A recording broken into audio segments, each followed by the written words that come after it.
Bonjour les bootcampers, je suis heureux de vous parler d'Emporia Brava dans la baie de Rosas. Ce que vous voyez derrière moi, c'est le Cap Creux, c'est la partie la plus orientale de l'Espagne. Et donc nous sommes à Emporia Brava, une ville fondée en 1967, fondée sur la civilisation des loisirs, le sport et comme vous voyez ici, essentiellement sur le parachutisme. C'est le plus grand centre d'Europe et peut-être du monde, 100 000 sauts par an. Petit clin d'œil à Nathalie et Olivier qui sont des parachutistes et qui seront avec nous pour le bootcamp. Une ville tournée résolument vers le sport, tous les sports, avec un certain nombre de compétitions qui sont organisées chaque année. Une ville qui a été bâtie sur la civilisation des loisirs, comme je disais, mais une ville qui est en train de muter vers d'autres formes de mode de vie, plus résidentielles, basées, des gens qui viennent de toute l'Europe s'installer ici pour vivre une vie douce et agréable sous le soleil méditerranéen. On le voit bien sur la photo qui est ici, la vue aérienne d'Emporia Brava. Cette ville a été construite à la fois en respectant le plan de Pompéi, étonnamment, oui, le plan de Pompéi en arête de poisson. Ce que l'on voit ici, vous le retrouverez facilement sur internet, je mettrai le lien dans les commentaires de la vidéo. Et aussi et surtout bâti sur le plan de Miami, avec des canaux réservés à la navigation bateau à moteur. 30 km de canaux ici à Emporia Brava, une véritable Venise en Espagne. Un lieu très très agréable à vivre, où on pratique la plupart des sports nautiques évidemment, et la plupart des sports comme je viens de le dire. Donc c'est ici que, avec Valérie, nous avons pris nos quartiers d'été, en attendant de vous retrouver sur le golfe de Navata, 29 au 31 août. Je reviens en quelques mots sur le bore-out. Nous avons parlé du bore-out, cet ennui au travail, cet ennui qui vous plombe, ce manque de stimulation au travail, ce manque d'entrain qui peut aller jusqu'à des formes de déprime, voire de dépression. C'est très important de s'intéresser à ces signes-là parce que cela signifie que vous êtes en déficit de défis, vous êtes en déficit de challenge et vous êtes installé peut-être un peu trop longtemps dans une situation qui vous paraissait confortable parce que évidemment nous sommes tous soumis à des contraintes, je dirais alimentaires, à la nécessité de travailler pour se nourrir, se loger, élever ses enfants évidemment. Je comprends tout ça, c'est de l'intendance, de la contingence, mais cette contingence peut nous installer durablement dans un relatif confort qui nous empêche de voir les changements qui se produisent autour de nous à bas bruit et qui, à la faveur d'une pandémie comme aujourd'hui, se révèlent brutalement et semblent apparaître sans crier gare.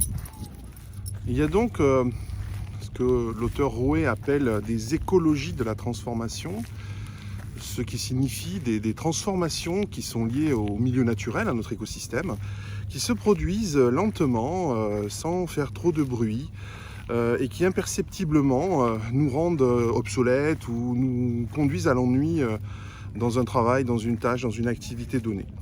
Et à la faveur d'une décision de la direction, quand vous êtes dans une entreprise, ou à la faveur d'une pandémie, ces changements qui n'en étaient pas réellement, en tout cas qui n'étaient pas perceptibles, se révèlent brutalement pour produire ce qu'on va appeler le changement rupture, et de façon encore plus conséquente ce que l'on vit aujourd'hui, la disruption. Alors je reviendrai évidemment lors du bootcamp sur la question de la disruption, selon l'auteur Clayton Christensen, c'est une notion très importante, contre-intuitive d'ailleurs, qui a des conséquences sociopolitiques, voire institutionnelles. La situation Covid nous impose de nous adapter au changement ou d'être soi-même le changement, d'être un changement pour soi-même, d'être un changement pour les autres, c'est-à-dire de se mettre en défi. Alors j'avais déjà abordé ces questions du défi Hindrance Syndrome lorsque j'avais fait le webinaire sur le stress, webinaire gratuit que je mettrai en lien après cette vidéo évidemment. Vous pouvez retrouver les dimensions du stress qui sont liées essentiellement au changement, c'est-à-dire syndrome général d'adaptation, selon l'appellation de Anne Seiley, qui date des années 30, qui a été revu depuis bien sûr, et qui montre qu'un stress subi est mal vécu alors qu'un stress de défi ou un stress provoqué peut être beaucoup mieux géré par l'individu. La plupart des stress sont mauvais pour l'organisme, il faut s'en prémunir parce que cela crée des radicaux libres, des sécrétions de cortisol qui peuvent être nuisibles à votre santé. Mais néanmoins, sachez qu'un stress de défi sera beaucoup moins impactant qu'un stress subi, c'est-à-dire un stress d'inhibition. Donc la période est propice à se lancer des propres défis. ses propres défis, savoir oser, mais évidemment savoir oser en sachant évaluer le danger et en sachant maîtriser le risque. Deux notions tout à fait différentes. Vous me pardonnerez de vous parler avec des lunettes, mais le soleil est vraiment trop fort ici pour continuer à vous parler sans lunettes. J'ai les yeux qui pleurent, je suis désolé. Et c'est pas du tout de la cabotonnerie de ma part, c'est vraiment que j'ai le soleil dans les yeux. Ce matin ici, il fait très très beau, très chaud, il fait déjà 30 degrés ici en Emporia Brava. Mais ceci dit, la température perçue est très agréable et n'empêche pas de faire des activités sportives selon le Savers, comme j'ai déjà eu l'occasion de vous en parler. Pour ceux qui ne connaissent pas le Savers, faites-moi signe, je vous remettrai ça dans les vidéos. Donc effectivement, stress de défi, se donner des défis, mesurer le danger. Le danger est immanent, le danger il est ce qu'il est, et je pense que Olivier et Nathalie qui nous écoutent, qui sont des parachutistes, connaissent ça très bien. C'est-à-dire que sauter d'un avion dans le vide, c'est dangereux par définition. Et pourtant, ce sport, le parachutisme, que j'ai évoqué tout à l'heure ici en Emporia Brava, qui est un spot le plus important d'Europe, le parachutisme est un des sports les plus sûrs qui existent. Beaucoup moins dangereux que le rugby et la boxe, par exemple. Étonnamment. Beaucoup moins de blessures, beaucoup moins de morts. Pourquoi? Parce que plus le danger est important, plus il faut se prémunir du risque. Prenons une image très simple. Une flamme de bougie, c'est un danger, c'est chaud, ça brûle. Le risque, c'est la distance qui sépare mon corps, mon doigt, de la flamme de la bougie. Je peux tout à fait mettre une plaque de sécurité devant la bougie, c'est-à-dire un verre de lampe, par exemple, qui empêchera le contact entre ma main, mon corps et la flamme, ce qu'on appelle une sécurité passive. Vous voyez, donc on reviendra sur ces notions dans savoir oser, lors du bootcamp, savoir oser, savoir prendre des risques, mais en maîtrisant le risque et en évitant de se mettre en danger. Pour finir sur ces éléments-là, on fait toutes sortes de sports ici. On arrive même à faire du ski de fond en plein été, vous voyez. Entraînement basal du skieur de fond. C'est cette notion du risque et du danger très importante. On verra qu'il y a un couple extrêmement fidèle dans toutes les activités humaines et particulièrement dans le business, le couple risque-performance. Il faut que vous sachiez, et ça c'est un invariant, si vous ne prenez pas de risque, vous aurez peu de performance. Si vous prenez du risque, vous aurez des performances attendues plus importantes. Vous voyez derrière moi la tour ici de la capitainerie d'Emporia Brava qui gère le trafic maritime sur le port et sur la baie de Rosas. Donc vous m'avez compris, pas de risque, pas de performance. D'autres diraient amusé, pas de bras, je vous laisse imaginer la suite, pas de chocolat. D'ailleurs, ce qui fait penser à une blague sur la vaccination, hein, pas de bras, pas de chocolat en terrasse, quoi. Bon, je ferme la parenthèse humoristique de base. Donc, comment on fait dans ce contexte délicat pour prendre des risques sans se mettre en danger? C'est bien ça la question. Sachant que, et là je voudrais boucler avec ce que je vous disais auparavant, que si vous ne prenez pas de risques dans une situation qui change, telle que celle que nous vivons actuellement, avec des écologies de la transformation qui vont certainement abattre des pans entiers de l'économie et tuer un certain nombre d'emplois à bas bruit, si on reste en position, si on est dans la fixité alors que tout bouge autour de nous et qu'il y a cette écologie de la transformation qui se produit, alors nous sommes en danger, sans rien faire. Donc finalement, on se retrouve dans un dilemme dans lequel soit vous restez fixe et immobile et vous prenez le risque de subir ce qui va se passer, soit vous vous mettez en défi de prendre des risques vous-même dans des activités nouvelles et vous avez une chance de surfer sur des performances nouvelles et ce qu'on appellerait des océans bleus. Je reviendrai sur cette notion d'océan bleu. Donc vous voyez, finalement, on n'a pas le choix. Le choix est un dilemme, le dilemme est un choix, mais entre deux propositions, A et B, je dois faire à la fois A et B, mais je dois choisir entre A et B, c'est ça le dilemme. Donc on ne fait que des mauvais choix finalement, mais on va choisir le moins pire, on va choisir le moindre impactant, donc celui préférentiellement en termes de bore-out et en termes de stress, celui qui va nous permettre de vivre le mieux possible, c'est-à-dire le stress de défi. Prendre un minimum de risque en respectant évidemment trois grands paniers, trois grandes dimensions sur lesquelles on pourra revenir également, le panier sécurité, le panier croissance et le panier rêve. Voilà, nous sommes sur le port d'Emporia Brava, comme vous voyez, il est tout à fait possible de louer des bateaux pour la journée à des tarifs tout à fait corrects. Si on partage à 5 ou 6 personnes, ça reste tout à fait raisonnable. Et là, nous sommes dans le port principal. Vous voyez les bateaux à moteur. Donc c'est essentiellement ici l'environnement du bateau à moteur Donc on peut rêver. Donc c'est le panier rêve, ça, les bateaux. Ici, facile d'accès. Accès à la mer en quelques minutes on se retrouve assez rapidement dans la marina d'Empurià, baie de Rosas, l'ensemble des criques du Cap Creux, Calaculip, Istartit, les îles Med qui sont un spot international de plongée très réputé. Voilà, donc pour ceux qui seraient intéressés pour découvrir Empurià Brava, nous avons des solutions d'hébergement. Faites-moi signe en MP, et pour ceux qui veulent aller plus loin, également des solutions d'asset management ici. Vous mettre en relation avec des gens qui peuvent vous faire de très belles affaires. La situation Covid est propice à de l'investissement immobilier dans le coin. À votre écoute. Alors, pour ceux qui n'ont pas les moyens d'acheter des yachts ou de louer des bateaux pour aller en mer, il y a la solution qui est ici, Barquitos. Ce sont les petites barques qui permettent de faire le tour de la marina d'Empurià en 1 heure environ, pour un budget entre 50 et 100 euros pour les enfants, les petits et les grands. Donc vous voyez, il y en a pour tous les goûts, pour tous les budgets. Voilà, je voulais vous faire découvrir un quartier très particulier d'Empurià Brava qui reproduit un village de pêcheurs espagnols. Alors c'est une reproduction, hein, c'est comme du décor de cinéma en vrai. Ça a été créé à la naissance d'Empurià Brava en 1967.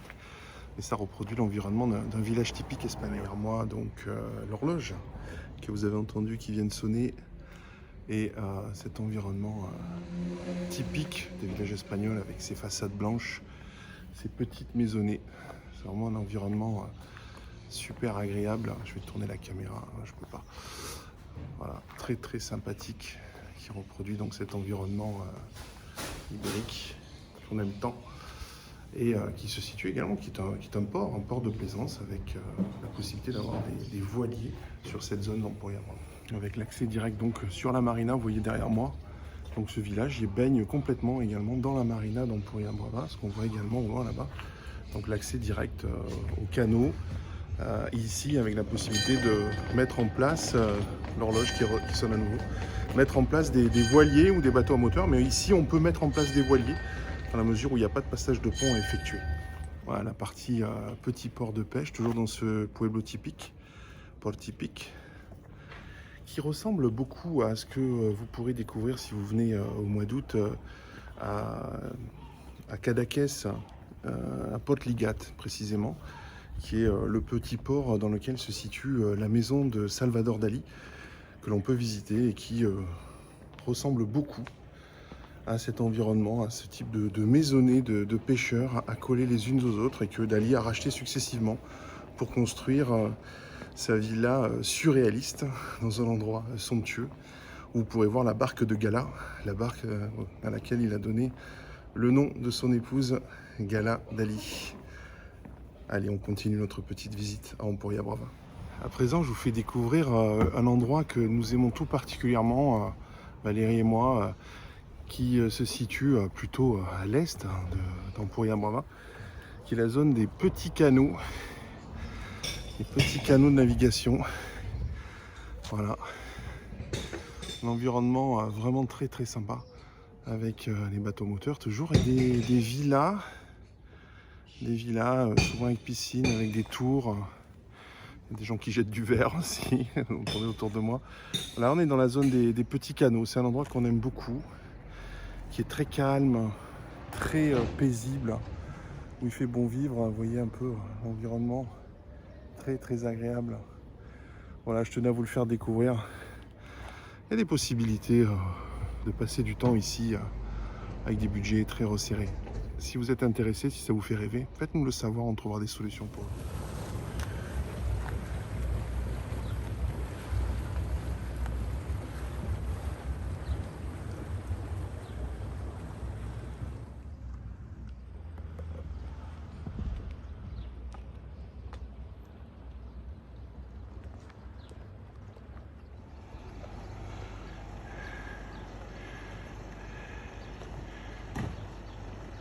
Et à présent, je vous fais découvrir la zone des grands canaux. Nous avons la chance d'avoir un bateau qui va passer sous notre petit pont. Donc la zone des grands canaux, des villas plus conséquentes, des villas contemporaines, toujours dans un environnement extrêmement calme, très paisible, propice à l'osium que j'affectionne particulièrement, vous savez, des palmiers, de la verdure, de la chaleur. La vue au loin sur le Cap Creux, c'est-à-dire la partie la plus orientale de l'Espagne, la plus à l'est de l'Espagne, qui va être derrière moi à présent. Voilà, ces montagnes derrière moi, derrière lesquelles vous allez trouver Rosas, Cadaqués, Llança et Port de la Selva, un port très prisé de l'aristocratie espagnole et en particulier de la famille royale. Je vais vous montrer quelque chose. Vous connaissez ce taureau, on le reconnaît comme le symbole de l'Espagne, alors qu'en réalité, je dois vous l'avouer, il s'agit d'une marque de spiritueux qui a implanté ces taureaux sur la plupart des montagnes espagnoles visibles de l'autoroute. Et cette marque Hochborn a fait sa publicité très longtemps et c'est passé au patrimoine maintenant et c'est reconnu comme étant le symbole de l'Espagne. On se retrouve un peu dans le principe, vous savez, du Père Noël rouge qui au départ a été promu par Coca-Cola. On est un peu dans cette logique-là. Logique de marque mythifiée. Sujet intéressant, on pourra y revenir. Hein. Qu'est-ce qu'une marque? Qu'est-ce qu'une religion? Qu'est-ce qu'un mythe? Très intéressant comme sujet. Pour ceux que ça intéresse, faites-moi le savoir, on aura l'occasion de faire des capsules là-dessus. Alors les bootcampers, voici un lieu très particulier. C'est l'aérodrome d'Empurià Brava, qui se situe donc dans la partie nord de la ville. Très très proche, hein, puisque les avions décollent sur les bâtiments que vous voyez là. Donc on est très très proche de la ville. Hein. On est aux marges d'Empurià Brava. Le plus grand centre de saut et de skydive, de chute libre en Europe, probablement un des plus grands au monde, qui peut rivaliser avec ceux qui se situent aux États-Unis en particulier. 100 000 sauts par an, une équipe basée, l'équipe du Qatar olympique international qui est basée ici. Et derrière moi ici, vous voyez ici ce bâtiment qui est le tunnel de vent dont nous avons pu déjà vous parler. Nous avions fait une démonstration avec Olivier et Nathalie. Pour ceux qui viennent le 29 et le 31 août en particulier, le 31 août, pour ceux qui le souhaitent, nous vous inviterons à une séquence de tunnel de vent. Donc vous allez voler en soufflerie, ce qui reproduit très très fidèlement les sensations de la chute libre. Alors, je ne suis pas le mieux placé pour en parler, mais je sais que Olivier et Nathalie prendront le relais de cette vidéo pour vous décrire la sensation de lâcher prise. Et c'est ça que nous recherchons. Ce que nous rechercherons également lors du bootcamp en Méditerranée, à bord du MSC Seaside, dernier né de la classe MSC, navire italien, entre le 4 et le 9 avril 2022, sur la thématique Mobilis in Mobile.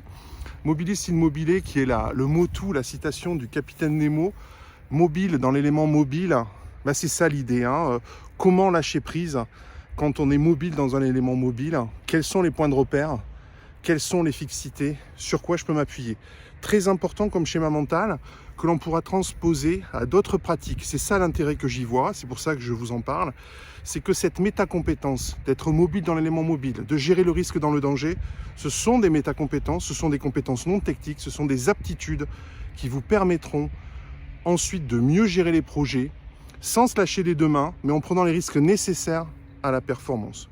Donc voilà, je vais vous faire profiter, je vais faire le tour, je vais me rendre sur le centre de saut, je vais vous faire profiter de l'arrivée des skydivers, des parachutistes qui ne manqueront pas d'arriver.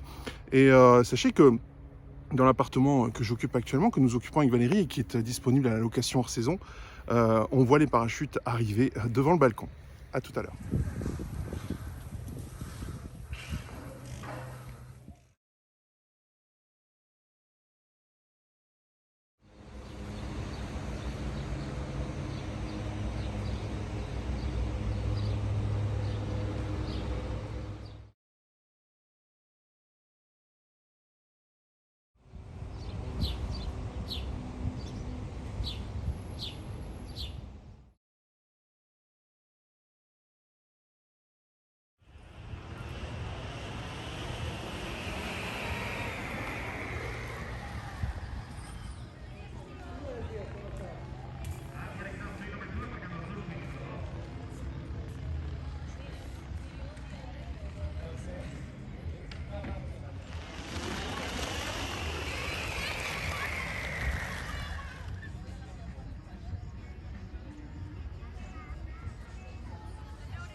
Voilà, nous y sommes au centre de saut Emporia Brava. Un pilote qui arrive derrière moi, l'arrondi l'opposé. Alors je laisserai bien sûr Olivier et Nathalie commenter ces images qui sont plus experts que moi. Donc nous sommes ici sur le centre de saut Skydive Emporia Brava, autrement dit Volamos, nous volons. C'est un centre très bien équipé, un des plus grands centres d'Europe, certainement du monde. Encore un pilote qui arrive derrière moi, voilà le posé. Alors bien sûr, nous réfléchissons à combiner les pratiques du parachutisme avec les approches bootcamp. Je ne peux pas vous en dire plus pour l'instant, mais nous y réfléchissons effectivement avec Nathalie et Olivier, peut-être des propositions à suivre. En tout cas, ce qui est certain, c'est que pour le bootcamp du 29 au 31 août ici, en Costa Brava, vous aurez accès au tunnel de vent qui est derrière moi. Le tunnel de vent qui est le bâtiment gris derrière moi, là, ici, et dans lequel nous avons déjà fait partager ces expériences de vol relatif. Donc ça, c'est tout à fait accessible le 31. Pour ceux qui le souhaitent, nous vous invitons à pratiquer votre premier saut. Donc vous aurez votre attestation de baptême de saut, ce qui pourra être utile. Encore un pilote qui arrive derrière moi, qui sera utile pour la future progression éventuelle que nous pourrons vous proposer, certainement ici en Emporia Brava, dans un lieu qui est très bien équipé, très agréable, sur une piste très sécurisée, avec une vue exceptionnelle sur la marina d'Emporia. Comme je vous l'ai dit, il y a une forme d'arête de poisson sur la baie de Rosas et sur le Cap Creux. Voilà, j'espère que cette séquence vous a plu. Je rajouterai un petit mot, puisque nous parlons d'avion. L'avion qui va se poser derrière moi d'ailleurs, qui arrive derrière moi. Donc je vais mettre le plan sur l'avion. Des avions... alors nous sommes sur un centre de saut dans lequel les avions sont très bien équipés avec des turbines PT6. Nous sommes sur des Pilatus. Donc c'est très puissant, c'est très sécure. On n'est pas du tout sur des moteurs à piston ou des trapanels aéronautiques. Là on est vraiment sur de l'avion sérieux. Vous savez, je suis pilote privé, je ne me permettrai pas de vous raconter n'importe quoi. Donc là on est vraiment sur ce qui se fait de mieux en termes de vecteurs parachutisme, avec des Pilatus, turbines. Alors c'est peut-être pas un Pilatus qui arrive, mais en tout cas des turbopropulseurs qui sont des moteurs extrêmement sécures et des rotations très nombreuses, et ce qui sécurise énormément la pratique de ce sport. Donc je rajouterai un mot sur l'avion justement, parce que j'ai une proposition à vous faire. J'ai un last minute à vous proposer sur des Parisiens qui seraient tentés de venir, qui hésiteraient encore à venir au bootcamp. Je vais vous faire une petite capsule pour vous faire une proposition spéciale last minute.